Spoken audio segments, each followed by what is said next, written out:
Hello guys, कैसे हैं आप? उम्मीद करते हैं कि आप सब खैरियत से होंगे, खुश होंगे। भाई देखने जा रहे हैं video India most dangerous military.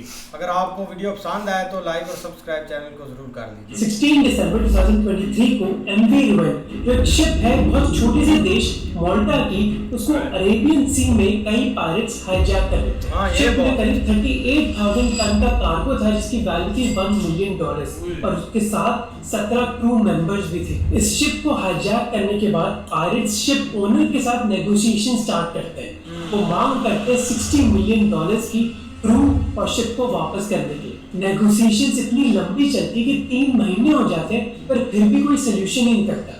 पर फिर एक ट्विस्ट आता है कहानी।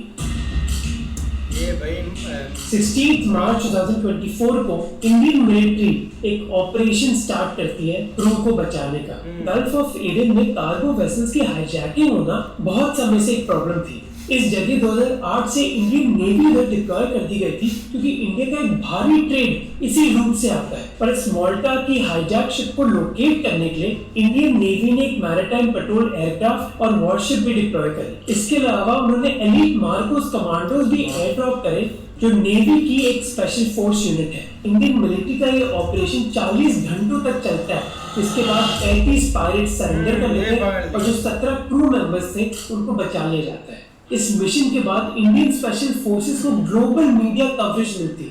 CNN ने तो ये तक लिखा अपने आर्टिकल में कि इंडियन नेवी का ड्रामेटिक रेस्क्यू दुनिया को इंडियन मिलिट्री की स्पेशल फोर्सेस के बारे में बताता है जो अब दुनिया की बेस्ट फोर्सेस में से एक है। पर आप सोच रहे होंगे कि इंडियन स्पेशल फोर्सेस है क्या? ये फोर्सेस एक स्पेशलाइज्ड मिलिट्री यूनिट है जिनको बहुत यूनिक और कॉम्प्लेक्स मिशंस कैरी आउट करने के लिए ट्रेन किया जाता है। इंडियन आर्म फोर्सेस की हर ब्रांच के पास अपनी एक स्पेशल फोर्स है। जैसे इंडियन आर्मी में पैरा SF है, नेवी में मार्कोस, एयरफोर्स में गरुड़ और फिर एक स्पेशल फ्रंटियर फोर्स भी है जो डायरेक्टली PMO को रिपोर्ट करती है। इस वीडियो बनाने के लिए मैंने इन बुक्स को यूज किया है जिनके लिंक आपको डिस्क्रिप्शन में मिल जाएगी। इनमें से एक बुक लिखी है लेफ्टिनेंट जनरल PC कटोच ने, जिन्होंने खुद एक स्पेशल फोर्स में सर्व किया है। तो ये स्पेशल फोर्सेस करती क्या है और भला हमारी मिलिट्री को इनकी जरूरत पड़ी क्यों? इस चीज के लिए हमें समझना होगा इंडिया के एक मिलिट्री फेलियर को। अक्टूबर 1962 जब इंडिया बहुत ही मुश्किल में था। On the 20th of October 1962, the Chinese army launched a massive attack on India, both in Ladakh and in the northeast. The Indian army was not prepared for such a full-scale invasion. India का intelligence bureau Chinese attack को predict करने में ही fail हो गया था। इस 1962 war पर Indian government ने एक रिपोर्ट बनाई जिसने दोष डाला BN मलिक पर, जो उस समय इंटेलिजेंस ब्यूरो के हेड थे। रिपोर्ट ने कहा कि BN मलिक ने अपनी जिम्मेदारी क्रिटिकल पीरियड के दौरान ढंग से नहीं निभाई पर कोई एक्शन उनके खिलाफ नहीं लिया गया। ये रिपोर्ट कभी भी पब्लिक नहीं करी गई पर 2014 में इस रिपोर्ट का एक सेक्शन एक जर्नलिस्ट ने रिवील किया था। इस रिपोर्ट ने कहा कि इंटेलिजेंस ब्यूरो ने इंटेलिजेंस ही कनेक्ट नहीं करी थी कि चाइना बॉर्डर पे कर क्या रहा है और इस इंटेलिजेंस फेलियर के लिए इंडिया को एक हेवी प्राइस देना पड़ा था।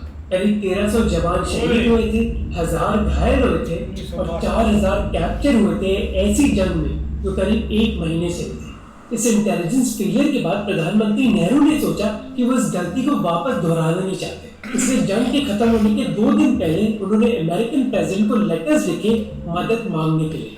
इस लेटर के 3 दिन बाद ही अमेरिका ने CIA ऑफिशियल्स की डेलीगेशन भेजी। CIA अमेरिका की इंटेलिजेंस एजेंसी। फिर ये डेलीगेशन BN मलिक जो डायरेक्टर थे इंडिया के इंटेलिजेंस ब्यूरो से, उनसे मिले और CIA ने इंडिया को एक ऑफर दिया अपने डिफेंसेस इंप्रूव करने के लिए चाइना के खिलाफ। अब भला US क्यों करेगा? इसके 2 लाइकली रीजंस हैं। पहला है कि जवाहरलाल नेहरू ने खुद पर्सनली मदद मांगी थी अमेरिका से और दूसरा है कि उस समय अमेरिका और सोवियत यूनियन के बीच एक कोल्ड वॉर चल रही थी। दोनों ही अमेरिका और सोवियत यूनियन दूसरे देशों से अपील कर रहे थे कि वो उनके कैंप को ज्वाइन कर ले। चाइना सोवियत यूनियन के कैंप में था क्योंकि वो दोनों ही कम्युनिस्ट देश थे और इसीलिए अमेरिका इंडिया की मदद करना चाहता था ताकि इंडिया अमेरिका के कैंप में आ जाए इस कोल्ड वॉर में। अब कारण चाहे कुछ भी हो पर CIA इंडिया की इंटेलिजेंस ब्यूरो को मदद कर रहा था एक सीक्रेट फोर्स बनाने में और वही BN मलिक जिन पर दोष डाला गया इंडिया के इंटेलिजेंस फेलियर के लिए, उनको क्रेडिट भी मिलना चाहिए इंडिया की पहली स्पेशल फोर्स बनाने के लिए जो उन्होंने बनाई इंडिया के वॉर वेटरन बीजू पटनायक के साथ। इस फोर्स को बुलाया गया स्पेशल फ्रंटियर फोर्स या फिर एस्टैब्लिशमेंट 22। इस स्पेशल फोर्स बनाने के पीछे मकसद ये था कि एक ऐसी गुरिल्ला फोर्स बनाना जो चाइनीज टेरिटरी के अंदर जाके उनको अटैक कर सके। इंडियन आर्मी के एक बहुत एक्सपीरियंस्ड ऑफिसर मेजर जनरल सुजन सिंह उबान को इस फोर्स का पहला इंस्पेक्टर जनरल बनाया गया था। एस्टैब्लिशमेंट 22 का जो पहला कार्डर था वो भी बहुत सोच समझ के सिलेक्ट किया गया था। पूरा कार्डर थाम्पा कम्युनिटी से था, जो तिब्बत के थाम रीजन से बिलोंग करते हैं, जो चाइनीज रूल के अंदर आता है, और ये लोग दलाई लामा के ओरिजिनल बॉडीगार्ड्स भी थे। इन लोगों को दो कारणों की वजह से रिक्रूट किया गया था। पहली बात थी कि वो उस टेरिटरी और उस टेरेन को ढंग से जानते थे और हाई ऑल्टीट्यूड कंडीशंस में काम करना भी जानते थे। दूसरा कारण था कि सभी लोग चाइना से नफरत करते थे, क्योंकि 1951 में चाइना ने तिब्बत को ऑक्यूपाई कर लिया था। इनफैक्ट इस फोर्स के कई सोल्जर्स वही लोग थे जो दलाई लामा को तिब्बत से लेकर आए थे इंडिया। फिर इन तिब्बतन कार्डर के रिक्रूटमेंट के बाद उनकी इंटेंस ट्रेनिंग स्टार्ट हुई, जैसे एनिमी टेरिटरी में कैसे जंप करना है, रेडियोस और वायरलेस सेट्स कैसे यूज करने हैं, और एयरप्लेन को जमीन से कैसे सिग्नल्स देते हैं। पर इंडियन आर्मी में भी सभी लोग इस फोर्स से खुश नहीं थे। आर्मी में भी पॉलिटिक्स चल रही थी। 1962 में कई लोगों ने पूछा कि इस फोर्स की जरूरत ही क्या है, और इस वजह से इस स्पेशल फोर्स के चीफ ने 120 टिबेटन सोल्जर्स को एक आर्मी फील्ड एक्सरसाइज में भेजा, जिसका कोड नेम था गरुड़ा। और इस फील्ड एक्सरसाइज ने सबको दिखा दिया कि सोल्जर्स कर क्या सकते हैं। कैप्टन मनमोहन सिंह कोहली ने एक इंटरव्यू में कहा कि एसएफएफ के आदमी बहुत टफ है। एक समय जब हम हेलीपैड बना रहे थे तो एक बड़ा सा पत्थर हटा रहा था, जिसके लिए 6-7 लोग चाहिए थे, पर एक एसएफएफ के आदमी ने कहा कि मेरी पीठ पर डाल दो, और वो अकेला सोल्जर 15 फीट उस पत्थर को लेकर गया उसको फेंकने के लिए। इनफैक्ट इस किताब में लिखा है कि कैसे ये फोर्स आज भी बहुत सीक्रेटिव है और कई इंडियन आर्मी ऑफिशियल्स को इनके बारे में जानकारी नहीं है। पर अपनी फॉर्मेशन के बाद इस स्पेशल फोर्स ने कई इंपॉर्टेंट ऑपरेशंस करे इंडिया के लिए, और सबसे क्रिटिकल ऑपरेशन था इंडिया और पाकिस्तान की वॉर 1971 में, जब बांग्लादेश आजाद हुई। इस वॉर के दौरान एस्टैब्लिशमेंट 22 की बटालियंस सीक्रेटली डिप्लॉय करी गई थी चिटागोंग हिल ट्रैक्स में, जो एक हिली एरिया है बांग्लादेश के साउथ ईस्ट में। उनका मिशन था बांग्लादेश में इन्फिल्ट्रेट करना और पाकिस्तानी सोल्जर्स और उनके मिलिट्री इंफ्रास्ट्रक्चर को अटैक करना, जैसे लॉजिस्टिकल लाइंस, कम्युनिकेशन लाइंस और वेपन सप्लाई के बेसिस। तो 1962 में स्पेशल फ्रंटियर फोर्स या फिर एस्टैब्लिशमेंट 22 इंडिया की पहली स्पेशल फोर्स बनी। कई सालों तक इंडियन गवर्नमेंट ने इस फोर्स को एक सीक्रेट रखा, और 1978 में एक प्राइम मिनिस्टर ने गलती कर दी। 1965 में CIA ने इंडिया को एक इलेक्ट्रॉनिक इंटेलिजेंस मशीन दी थी, जिसको इंडिया ने नंदा देवी पर रखा था, इंडिया का दूसरा सबसे ऊंचा पहाड़। ये मशीन चाइनीज मिसाइल टेस्ट को ट्रैक कर रही थी, और 1978 में ये मशीन गायब हो गई।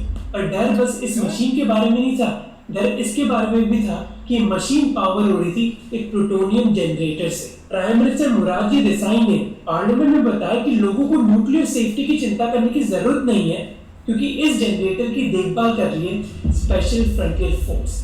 गलती से पार्लियामेंट में उन्होंने इस फोर्स का नाम बोल दिया। अब इस फोर्स का प्रेजेंट स्टेटस क्या है मैं आपको थोड़ी देर में बताऊंगा वीडियो में। अभी कहानी में आगे बढ़ते हैं। स्पेशल फ्रंटियर फोर्स बनने के 3 साल बाद इंडियन आर्मी में एक आदमी मेजर मेघ सिंह ने रियलाइज किया कि इंडियन आर्मी को भी ऐसी स्पेशल फोर्स की जरूरत है। मेजर मेघ सिंह एक मिड लेवल स्टाफ ऑफिसर थे ब्रिगेड ऑफ गार्ड्स में, जो इंडियन आर्मी की वेस्टर्न कमांड में एक इन्फेंट्री रेजिमेंट है। इन्फेंट्री रेजिमेंट मतलब किसी भी आर्मी के foot soldiers. Major Megh Singh एक स्टाफ ऑफिसर थे ऐसी एक रेजिमेंट में जो वेस्टर्न कमांड में थी, और वेस्टर्न कमांड इंडियन आर्मी का सबसे बड़ा कमांड एरिया है, जो राजस्थान के रेगिस्तान से जम्मू और कश्मीर के पहाड़ों तक जाता है। 1965 में मेजर मेघ सिंह ने रिजाइन कर दिया था क्योंकि उनको प्रमोशन नहीं मिली थी, पर जब उनको ये खबर मिली कि पाकिस्तान जम्मू और कश्मीर में आ गया, तब वो वापस आ गए। 1965 की एक सुबह मेजर मेघ सिंह को एक आइडिया आया कि वो इंडिया की जो वेस्टर्न कमांड है उसको और तगड़ा बनाना चाहते हैं कमांडो फोर्सेस को यूज करके। उनका आइडिया था कि वो एक छोटी सी टीम बनाएंगे और उनको स्ट्रेटेजिकली पोजीशन करेंगे एनिमी की टेरिटरी में और ना कि इंडिया की टेरिटरी में। उन्होंने कहा कि इस टीम का मिशन होगा दुश्मन के प्लान्स को तहस नहस कर देना, उनके बारे में इंटेलिजेंस कलेक्ट करना, उनके की टारगेट्स को डिस्ट्रॉय करना और दुश्मन में कंफ्यूजन क्रिएट कर देना। मेजर मेघ सिंह का मानना था कि ये टीम चाहे छोटी होगी पर उनको इतनी स्पेशलाइज्ड ट्रेनिंग मिलेगी कि किसी भी जंग में उनका बहुत बड़ा इफेक्ट हो सकता है। सेकेंड वर्ल्ड वॉर के दौरान उन्होंने ऐसे ही ऑपरेशंस बर्मा में करे थे जापानीज लाइंस के पीछे, और उन्हें कॉन्फिडेंस था कि वो पाकिस्तान में भी ऐसे मिशंस कर सकते हैं। इस आइडिया को लेकर major Megh Singh Indian army के वेस्टर्न कमांड के head lieutenant general Harbakhsh Singh के पास गए। लेफ्टिनेंट जनरल हरबख्श सिंह एक ऐसे लीडर थे जिनकी रेपुटेशन थी कि उनसे बात करना बहुत आसान था और वो नए आइडियाज को बहुत गौर से सुनते थे, चाहे वो आइडियाज उनके जूनियर सोल्जर्स क्यों ना लाए। लेफ्टिनेंट जनरल हरबख्श सिंह ने मेजर मेघ सिंह की प्रेजेंटेशन को बहुत ध्यान से सुना। इस प्रेजेंटेशन में मेजर मेघ सिंह ने प्रपोज किया कि इंडियन आर्मी का बहुत फायदा होगा स्पेशल ऑपरेशन से, और इस चीज के लिए वो कमांडो बटालियन बनाना चाहते हैं। इस प्रेजेंटेशन के बाद हरबख्श सिंह ने उनकी बात मान ली और उन्होंने मेजर मेघ सिंह को कहा कि आप प्रिपरेशन स्टार्ट करें। उन्होंने मेघ सिंह को यह भी बोला कि अगर आप कामयाब हुए अपने मिशन में तो आपको एक प्रमोशन दी जाएगी। उस समय इंडियन आर्मी बहुत डिसेंट्रलाइज थी, इसलिए आर्मी में एक नया यूनिट बनाने के लिए आपको दिल्ली की कोई ब्यूरोक्रेट से अप्रूवल की जरूरत नहीं थी, बल्कि आर्मी डिसाइड कर सकती थी खुद। इसलिए मेजर मेघ सिंह को फुल फ्रीडम दिया गया एक ऐसा यूनिट बनाने के लिए जो इंडियन आर्मी में कभी बना ही नहीं।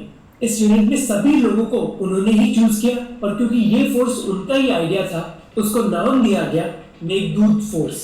रिक्रूटमेंट के बाद इस मेघदूत फोर्स की ट्रेनिंग स्टार्ट हुई, और ट्रेनिंग थी जम्मू एंड कश्मीर में, उधमपुर के पास पहाड़ों में, जहाँ इस यूनिट को फिजिकल फिटनेस, टैक्टिक्स और वेपन हैंडलिंग में ट्रेनिंग मिली। जो ट्रेनिंग के स्टैंडर्ड से इस यूनिट के वो रेगुलर मिलिट्री से बहुत ज्यादा थे, और उधमपुर का पहाड़ी इलाका इस ट्रेनिंग के लिए बहुत ही अच्छा था, क्योंकि वो एक चैलेंजिंग एनवायरनमेंट था इस यूनिट के लिए, जहाँ वेदर बहुत खराब था, कई ढलानें थी और ग्राउंड भी अनइवन था। फिजिकल फिटनेस और वेपन ट्रेनिंग के अलावा उनको बहुत पढ़ाई भी करनी थी, जैसे उनको पाकिस्तानी मिलिट्री के सेटअप और मैप्स को ढंग से पढ़ना था उनके बारे में जानने के। इसको कहा जाता है ऑर्डर ऑफ बैटल या फिर और बैट, जहाँ डिटेल्स प्रोवाइड करी जाती है कि एनिमी सोल्जर्स कहाँ स्टेशन है, उनके पास कौन सा इक्विपमेंट है और वो कैसे ऑर्गेनाइज्ड है। और मेजर मेघ सिंह का जो डिसीजन था मेघदूत फोर्स को बनाने का, वो काम आया क्योंकि इस फोर्स को बहुत जल्दी डिप्लॉय करना पड़ा। अगस्त 1965 में इंडिया और पाकिस्तान में एक जंग हुई। पाकिस्तानी सोल्जर्स ने कश्मीर में लाइन ऑफ कंट्रोल को क्रॉस कर दिया था इंडिया में एक इंसर्जेंसी स्टार्ट करने के लिए। इस ऑपरेशन को पाकिस्तानी मिलिट्री ने बुलाया था ऑपरेशन जिब्राल्टर। जब ये जंग स्टार्ट हुई तो लेफ्टिनेंट जनरल हरबख्श सिंह ने सीक्रेटली मेघदूत फोर्स को लाइन ऑफ कंट्रोल के उस पार भेज दिया था, ताकि पाकिस्तानी आर्मी कश्मीर वैली में घुस ना पाए। इसलिए इंडियन आर्मी ने एक एंट्री पॉइंट ब्लॉक करने के लिए ऑपरेशन लॉन्च किया था। ये ऑपरेशन था हाजी पीर पास को ब्लॉक करने का, ताकि पाकिस्तान की आर्मी ऐसी एंट्री कर ही ना पाए। इस वजह से मेघदूत फोर्स देर रात को पाकिस्तान की सप्लाई लाइंस के पीछे जाती और उनको अटैक करके कुछ ही घंटों में एलओसी के इस पार आ जाती। 1 सितंबर 1965 की रात को मेघदूत फोर्स ने पाकिस्तान की बॉर्डर के 10 किलोमीटर अंदर जाकर एक टनल डिस्ट्रॉय कर दिया था। इसीलिए 1965 की वॉर के बाद मेघदूत फोर्स को रीऑर्गेनाइज किया गया और वो इंडियन आर्मी की पहली कमांडो बटालियन बनी। कमांडो बटालियन किसी भी आर्मी की रेगुलर यूनिट की तरह नहीं होते, बल्कि वो स्पेशलाइज्ड ऑपरेशंस के लिए ट्रेंड होते हैं, जैसे सीक्रेट ऑपरेशन करने हो, एनिमी लाइंस के पीछे रेड करनी हो, या फिर कोई भी ऐसा मिशन हो जहाँ स्टेल्थ, एजिलिटी और एडवांस कॉम्बैट स्किल्स चाहिए होते हैं। कुछ देर बाद इस कमांडो बटालियन को इंडिया की पैराशूट रेजिमेंट में इंटीग्रेट कर दिया गया और इसको बुलाया गया 9th battalion. Parachute regiment Indian army का वो स्पेशलाइज्ड यूनिट है जो बेसिकली एयरबॉर्न ऑपरेशंस के लिए यूज करे जाते हैं, यानी कि वो ऑपरेशंस जहां एक यूनिट को कॉम्बैट जोन में पैराशूट से ड्रॉप किया जाता है। अब जैसे इस एलीट यूनिट की खबर इंडियन आर्मी में फैल रही थी, वैसे कई यंग ऑफिसर्स इंडियन आर्मी के डिफरेंट भागों से इस बटालियन को ज्वाइन करना चाहते थे। अब उस समय इंडियन आर्मी में कई पैराशूट बटालियन थी और अगर कोई ऑफिसर एक पैराशूट बटालियन से इस एलीट कमांडो बटालियन को ज्वाइन करना चाहता था तो उनको कोई स्पेशल ट्रेनिंग की जरूरत नहीं थी। पर कुछ समय बाद मेजर मेघ सिंह को प्रमोशन मिल गई थी और उनको इस एलीट यूनिट का हेड बना दिया गया था और उन्होंने कहा था कि इस कमांडो बटालियन में बस वही लोग आएंगे जिनको स्पेशल ट्रेनिंग मिलेगी। इसीलिए वो अपने टीम मेंबर्स को मध्य प्रदेश के महू में एक मिलिट्री सेंटर में भेजने लग गए, जहां उनको स्पेशलाइज्ड ट्रेनिंग दी गई। और इस समय एंट्री होती एक ऐसे आर्मी की जो इंडियन स्पेशल फोर्सेस को और स्पेशलाइज बनाना चाहते हैं। 1967 में मेजर भवानी सिंह को 9th बटालियन में सेकंड इन कमांड अपॉइंट किया गया था लेफ्टिनेंट कर्नल मेघ सिंह के अंडर। प्रमोशन के बाद मेघ सिंह मेजर से लेफ्टिनेंट कर्नल बन गए थे और उनके नीचे थे मेजर भवानी सिंह।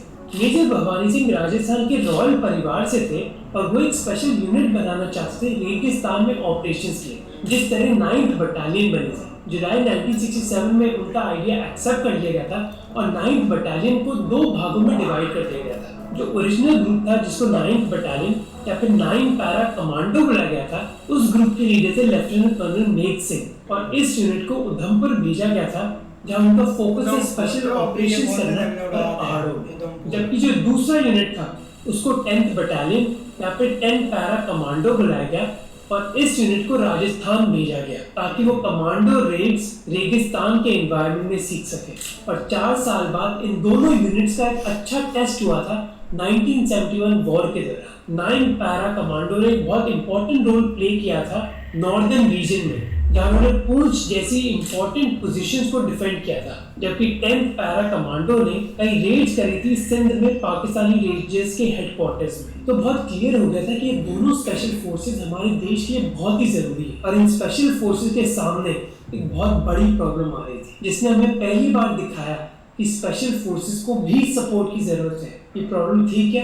पंजाब में इंसर्जेंसी। 1970s पंजाब में पॉलिटिकल वायलेंस बहुत आम बात हो गई। खालिस्तान मूवमेंट पर मैंने एक फुल वीडियो बनाया जो आप इस वीडियो के बाद देख सकते हो। इसी माहौल के दौरान जरनैल सिंह भिंडरावाले सिख कम्युनिटी को रेडिकलाइज करने की कोशिश कर रहा था। हर दिन खबरें आती कि कैसे पंजाब में माइनॉरिटी हिंदूज को अटैक किया जा रहा है और कई पॉलिटिकल लीडर्स को मारा जा रहा है। इस वायलेंस को काउंटर करने के लिए स्पेशल फोर्सेस की जरूरत थी पर वो इस मिशन के लिए तैयार नहीं थी। पंजाब की इंसर्जेंसी से पहले ही इंडियन आर्मी को पता चल गया था कि उनको ऐसी फोर्स बनानी पड़ेगी जो हमारे देश की इंटरनल सिक्योरिटी चैलेंजेस का भी सामना कर सकती है। इस फोर्स को बनाने के लिए आर्मी ने डिसाइड किया कि वो एक स्पेशल यूनिट बनाएंगे ब्रिटिश स्पेशल एयर सर्विस की तरह। ब्रिटिश SAS एक highly skilled special force unit है जो दुनिया भर मशहूर है। ये यूनिट इतना स्किल्ड है कि उनको कई सिचुएशंस में डिप्लॉय किया जा सकता है, जैसे एक स्ट्रेटेजिक रोल में जहां उनको कोई एरिया सिक्योर करना हो या फिर काउंटर टेररिज्म रोल में जहां उनको हॉस्टेजेस सिक्योर करने।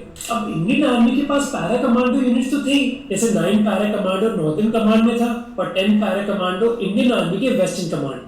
पर इंडियन आर्मी ने कहा कि हम ऐसा एक नया स्ट्रेटेजिक यूनिट बनाना चाहते हैं जो किसी एक एरिया में असाइन ना हो बल्कि उसको हम कहीं भी डिप्लॉय कर सकें। इस चीज के लिए इंडियन आर्मी ने 9 पैरा कमांडो का एक यूनिट लिया और उसको बुलाया एक्सपेरिमेंटल कमांडो विंग।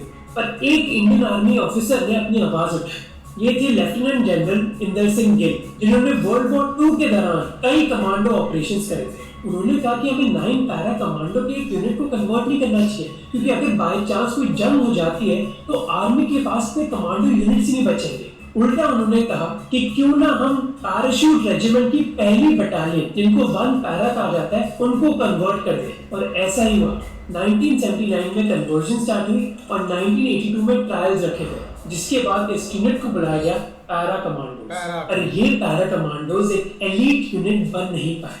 इसके पीछे कई कारण थे, जैसे लेफ्टिनेंट जनरल PC कटोच अपनी किताब में लिखते हैं कि सालों भर आर्मी छोटे छोटे मुद्दों पर ध्यान देती रही कि क्या स्पेशल फोर्सेस को सिविलियन कपड़े पहनने चाहिए या फिर नहीं, जबकि उनको फोकस करना चाहिए था कि उनको ढंग का इक्विपमेंट और मिशन दिए जाए। जैसे पैरा कमांडोज कई पुराने वेपन्स जैसे 7.62 mm सेल्फ लोडिंग राइफल्स या फिर स्टर्लिंग सब मशीन गन्स यूज कर रही थी, जो स्पेशल ऑपरेशंस के लिए सही नहीं है। और ये दिक्कतें बहुत क्लियर हो गई 1984 में जब आर्मी को बुलाया गया था अमृतसर में एक ऑपरेशन ब्लू स्टार के लिए। जून 1984 में जरनैल सिंह भिंडरावाले के साथ कई आर्म मिलिटेंट्स ने अमृतसर के गोल्डन टेम्पल में रेफ्यूज ले ली थी। मिलिटेंट्स के पास कई हथियार थे और उन्होंने गोल्डन टेम्पल के अंदर अपना बेस बना लिया था। इंदिरा गांधी की सरकार ने उनके साथ नेगोशिएशन करने की कोशिश करी पर नेगोशिएशन फेल हो गई, जिसके बाद इंदिरा गांधी ने डिसाइड किया कि वो इंडियन आर्मी को यूज करेंगी इन मिलिटेंट्स को हटाने के लिए। 1 जून को टेररिस्ट के हाथों कई CRPF जवान शहीद हुए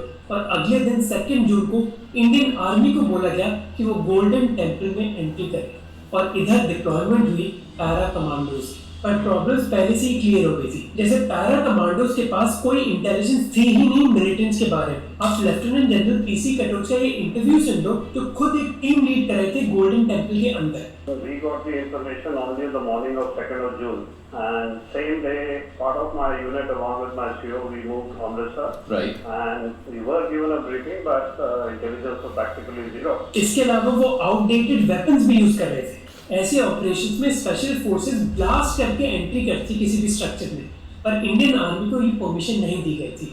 And normally, say in our type of operation, say in special operations, you don't go through the gates, which is known to everybody. You blast your way through. That's So right. that sort of a damage was not permitted, although we had the explosive. इसी वजह से operation के बाद कई casualties हुई। In fact इस operation के commanding officer ने खुद कहा कि हमें इस ऑपरेशन में भेजा गया था पर हमारे हाथ बंधे हुए थे। ऑपरेशन ब्लू स्टार के फेलियर के बाद सरकार को रियलाइज हुआ कि उनको एक ऐसी स्पेशल फोर्स की जरूरत है जिसका मेन मकसद टेररिज्म को काउंटर करने का होगा। इस फोर्स को बुलाया गया नेशनल सिक्योरिटी गार्ड। जून 1984 में डायरेक्टर ऑफ एनएसजी की पोस्ट क्रिएट हुई और 2 साल बाद अगस्त 1986 में एक बिल पास हुआ एनएसजी के लिए। पैरा कमांडोज की तरह एनएसजी का इंस्पिरेशन भी यूनाइटेड किंगडम की एसएएस से आया, पर एनएसजी आर्मी के पैरा कमांडो से अलग थी क्योंकि एनएसजी मिनिस्ट्री ऑफ डिफेंस को नहीं बल्कि होम मिनिस्ट्री को रिपोर्ट कर रही थी। आज भी एनएसजी के ऑफिसर्स सेंट्रल और स्टेट पुलिस फोर्सेस से आते हैं और ना कि इंडियन आर्मी से, और एनएसजी बनाने का रिजल्ट बहुत जल्दी देखने को मिला। 1988 में ऑपरेशन ब्लैक थंडर 2 में, 1984 के ऑपरेशन ब्लू स्टार के बाद कई सिख इंदिरा गांधी से बहुत गुस्सा थे। ऑपरेशन ब्लू स्टार के बाद इंदिरा गांधी असैसिनेट हुई और फिर कई सिख टेररिस्ट ने पॉलिटिकल वायलेंस किया देश में। मई 1988 में पंजाब में ऐसे 30 ग्रुप थे जो उस समय एक्टिव थे और उन्होंने गोल्डन टेम्पल के कई कमरों पर कब्जा कर लिया था। 11 मई 1988 को फिर कई एनएसजी कमांडोज अमृतसर भेजे गए। एनएसजी कमांडोज के आने से पहले गोल्डन टेम्पल के आसपास सीआरपीएफ के जवान थे। जैसे ही कमांडोज आए उन्होंने इन पोजीशंस को सिक्योर कर लिया और वो वेट कर रहे थे कब वो गोल्डन टेम्पल में एंटर करेंगे। गोल्डन टेम्पल के बाहर डिफरेंट लोकेशंस में एनएसजी ने कई स्नाइपर्स भी पोजीशन करे। स्नाइपर्स के साथ साथ उनको नाइट विजन गॉगल्स भी दिए गए जिससे वो रात में कई टेररिस्ट को मार पाए। इस बार एनएसजी ने उन गलतियों से सीखा जो पैरा कमांडोज ने ऑपरेशन ब्लू स्टार के दौरान करी थी, इसलिए टेम्पल में इमीडिएटली घुसने की बजाय उन्होंने एक वेटिंग गेम खेली। उन्होंने समय लिया बिल्डिंग को पूरी तरह सिक्योर करने का और अंदर क्या हो रहा है उसकी इंटेलिजेंस गैदर करने का। जैसे ही उन्होंने पूरा एरिया सिक्योर कर लिया, एनएसजी कमांडोज गोल्डन टेम्पल के अंदर घुसे और उन्होंने कंटिन्यूअसली मशीन गन की फायरिंग करी। इतनी ज्यादा कंटिन्यूअसली फायरिंग करी गई कि टेररिस्ट भी बौखला गए। एनएसजी कमांडोज की स्ट्रैटेजी थी कि वो लगातार फायरिंग करते फिर कुछ समय के लिए रोक देते। उस समय वो अनाउंस करते कि अगर कोई भी सरेंडर करना चाहता है वो कर ले, और इसी वजह से 7 दिन के ऑपरेशंस के दौरान कई टेररिस्ट और सिविलियंस आराम से बाहर आ गए थे। एनएसजी की कंटिन्यूअस मशीन गन फायरिंग की वजह से टेररिस्ट का मोराल बहुत कम हो गया था। इसी वजह से 18 मई को ऑपरेशन स्टार्ट होने के बस 7 दिन बाद जो लास्ट टेररिस्ट थे वो गोल्डन टेम्पल के बाहर निकल गए। पूरे ऑपरेशन के दौरान बस 3 एनएसजी कमांडोज घायल हुए। ये एनएसजी के लिए एक बहुत बड़ी विक्ट्री थी और पूरा इंडियन सिक्योरिटी सिस्टम समझ गया था कि काउंटर टेररिज्म के लिए एक स्पेशल फोर्स इफेक्टिव हो सकती है। तो इंडियन आर्मी में पैरा कमांडोज थे और होम मिनिस्ट्री के अंडर एनएसजी, पर एयरफोर्स को स्पेशल फोर्स की जरूरत तभी दिखी जब इंडिया और पाकिस्तान के बीच में एक और जंग हुई, कारगिल वॉर। स्पेशल फोर्स की जरूरत और क्लियर हो गई जब 2001 में 2 टेररिस्ट अटैक्स हुए इंडियन एयरफोर्स बेसिस पर जम्मू एंड कश्मीर में, जिन्होंने दिखाया कि इंडियन एयरफोर्स के बेसिस इतने सिक्योर नहीं है और इसीलिए उनको एक स्पेशलाइज्ड फोर्स की जरूरत है।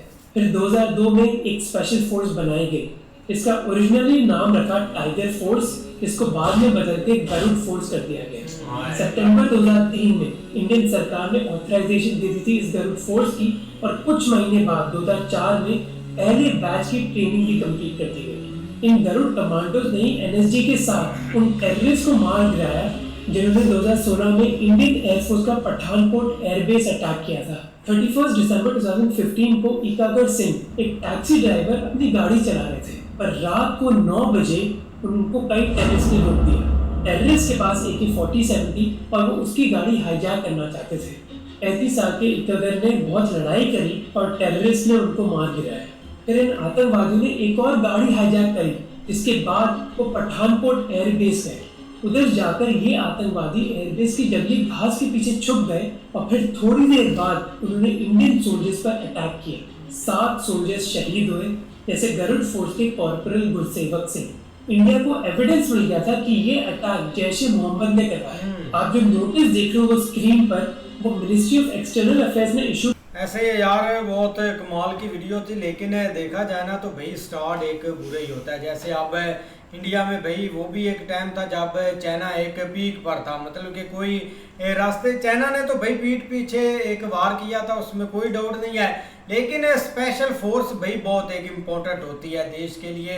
जब कुछ ऐसे ऑपरेशन होते हैं तो आपकी मतलब कि पुलिस वगैरह या जो एक आर्मी है वो टाइमली नहीं पहुंच सकती, या उनकी एक हाईली इतनी ट्रेनिंग नहीं हो रही होती कि जाकर वो ऑपरेशन मतलब कि संभाल सके या उसको पूरा कर सके। ये जो पैरेट्स थे मतलब कि सोमाली पैरेट्स है, इनको भाई कोई बंदा मतलब कि हाथ ही नहीं लगा सकता था। हाँ तक कि अमेरिकन नेवी जो है वो भी इधर से भाग जाती थी जब ये कोई शिप भाई करते थे मतलब के हाईजैक। लेकिन इंडिया आर्मी ने भाई जो एक स्पेशल फोर्स थी ना, उन्होंने जाकर भाई जो ऑपरेशन किया था ना वो बहुत एक डेंजरस ऑपरेशन था। और उसके बाद जो एक वर्ल्ड मीडिया ना जो कभी मतलब के एक अच्छी न्यूज़ इंडिया की एक हाईलाइट करती नहीं है, उन्होंने भी भाई एक तारीफ की थी जो कि स्पेशल फोर्स ने वो एक किया था काम। लेकिन अभी का भाई जो अभी 2026 जा रहा है और अभी इंडिया में ऐसी ऐसी स्पेशल फोर्स है जिनके अभी तक नाम भी लॉन्च नहीं हुए। हम नाम भी नहीं जानते कि